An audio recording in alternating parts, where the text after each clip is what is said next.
It has been 18 months since these scenes in Tripoli as jubilant Libyans welcomed home the Lockerbie Bomber Abdel-Basit al-Megrahi, released by the Scottish government on compassionate grounds after Scottish ministers were told he had just 3 months to live.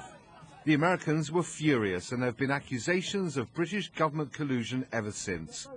Today's report reveals how Colonel Gaddafi tried to lean on the British government and how Downing Street was worried about British commercial interests, especially a BP deal, as well as cooperation on security.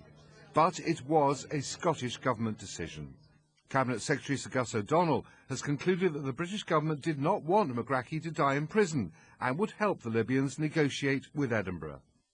Policy was to facilitate an appeal by the Libyans to the Scottish government for Mr Megrahi's transfer.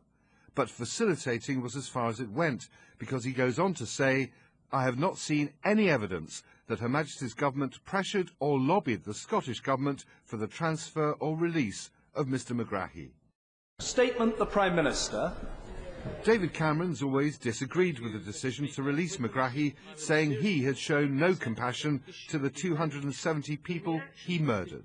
There were concerns being put forward quite forcibly in America and elsewhere that the whole release may have come about as a result of pressure by BP on the British government to pressure the Scottish government to make this happen. Now, I do not believe that is true, and this report shows it is not true.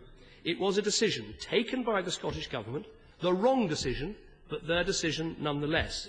Former Foreign Secretary Jack Straw says he has been exonerated. The Cabinet Secretary has concluded that nothing in the material that he, the Cabinet Secretary, reviewed contradicts anything that my rival friend, the previous Foreign Secretary, told this House on the 12th of October in a very detailed statement, or anything that my rival friend, the former Prime Minister, said at any time on this issue. This is a pretty comprehensive report, 140 pages long, and it contains some documents never seen before, among them letters from Gordon Brown to Colonel Gaddafi and from the British government to the Scottish government. But there are still some documents that have been withheld, solely and entirely at the discretion of the Cabinet Secretary. Even the Prime Minister has not seen those documents.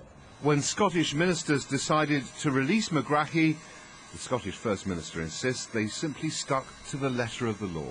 We didn't come under pressure from any quarter in these matters. We took a decision according to the precepts of the Scottish judicial system, which incidentally, I believe is the only possible way you can take such a decision.